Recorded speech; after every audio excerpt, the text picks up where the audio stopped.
आज हम सीखने वाले हैं use to, be use to और गेट यूज टू के बीच में डिफरेंस, कि तीनों के बीच में क्या डिफरेंस है। पहले आज हम वो समझेंगे, फिर अलग अलग तरीके से, जैसे पहले वीडियो में मैंने आपको इंट्रोडक्शन दिया कि यूज टू होता क्या है, उसकी एग्जिस्टेंस की, कहां से वो बना, कैसे बना। तो आज हम शुरू कर रहे हैं कि use to, be use to and get use to कैसे इस्तेमाल करेंगे इनको अपने इंग्लिश में। तो सबसे पहले हम बात करते हैं कि यूज टू के बाद आएगा क्या। तो यूज टू के बाद आप लिखेंगे V1। यूज टू के बाद क्या आएगा? V1। अगर हम बी यूज टू की बात करें तो इसके बाद आएगा जेरेंड या कोई नाउन या कोई प्रोनाउन। गेट यूज टू की बात करें तो अगेन इसके बाद आएगा V1 और इसके बाद नाउन या प्रोनाउन आप लिख सकते हैं। ठीक है, चलिए जैसे सबसे पहला हम बात करते हैं यूज टू। तो यूज टू क्या बताता है कि आप सब्जेक्ट से शुरुआत करेंगे, subject use two plus V1 plus object, ये आप शुरुआत करेंगे। ये एक सेमी मॉडल वर्ब है जो ऐसे एक्शन की बात करता है जो पास्ट में हुआ करता था, यानी अब ये एक्शन नहीं होता है। पहले ये होता था लेकिन अब ये एक्शन नहीं होता है। जैसे वह अंग्रेजी पढ़ाया करती थी, she used to teach English. She used to teach English, वह इंग्लिश पढ़ाया करती थी। तो हमें यूज्ड टू के बारे में समझ में आया कि सर हम ऐसे एक्शन की बात कर रहे हैं जो पास्ट में होता था लेकिन अब वो होता नहीं है। पहली पॉइंट क्लियर हुआ। चलिए आगे बढ़ते हैं। हम बात करेंगे is, am, are used to और वाज, वर यूज्ड टू, दोनों के बीच में क्या डिफरेंस है जरा समझिएगा।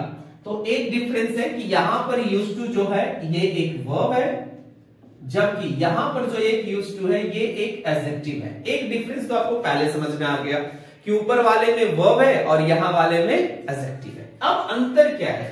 देखिए होता क्या है कि सपोज आप रेलवे की तैयारी कर रहे हैं और रेलवे में आपको नौकरी लग गई है। आप अच्छे खासे जगह से आते हैं या अच्छे खासे परिवार से आते हैं, लेकिन आपकी नौकरी लग गई रेलवे में। अब क्या होगा?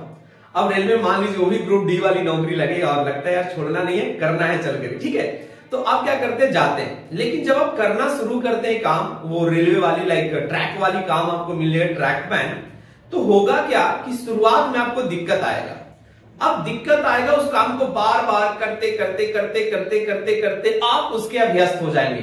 तो is, am, are use to या वाज, वर यूज टू इसी चीज को बताता है कि पहले हमें समस्या हुआ करती थी लेकिन अब हमें समस्या नहीं होती है। क्यों? क्योंकि हमने इसको बहुत अभ्यास किया है। इसीलिए इसका हिंदी मीनिंग भी होता है अभ्यस्त होना। हिंदी मीनिंग होता है इज, एम, आर। अब जब यूज टू यूज करते तो इसका मतलब होता है अभ्यस्त होना।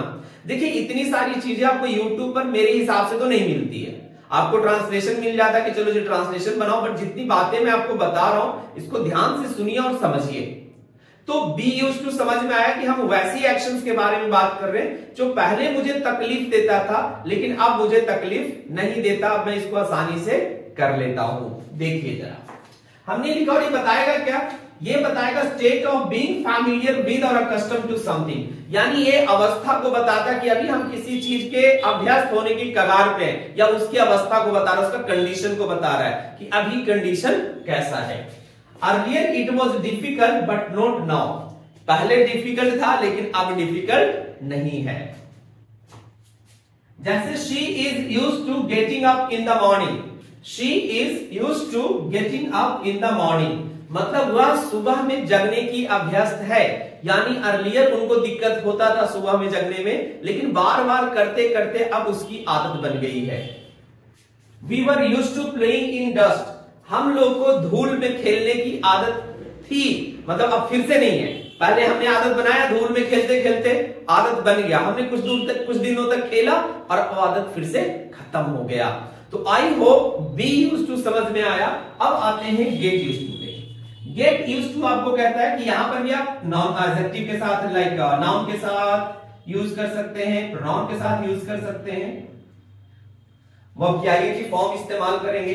ये कहता है refers to the process of becoming familiar to, यानी जब गेट का इस्तेमाल करेंगे आप तो गेट आपकी उस प्रोसेस को बताता है कि किस तरीके से आप किसी चीज के अभ्यस्त हो रहे हैं। जैसे she is getting used to working in dust, उसे धूल में काम करने की आदत लग रही है। यानी अर्लियर उनको दिक्कत हो रहा था, बट अब धीरे धीरे आदत लगती जा रही है। पहले दिन 5 घंटा काम किया, फिर 6 घंटा काम किया, फिर 7 घंटा काम किया, अब उनको काम करने की आदत लगती जा रही है। तो I hope getting used to आपको समझ में आया। अब बात करेंगे कि सर किसका कौन कौन से टेंसेज में इस्तेमाल होता है। देखिए यूज्ड टू जो होता है हमेशा पास्ट के लिए आता है, इसका यूज आप प्रेजेंट और फ्यूचर में नहीं कर सकते। बात करें is am are used to, तो बी यूज्ड टू, इसको हम कहते हैं बी यूज्ड टू।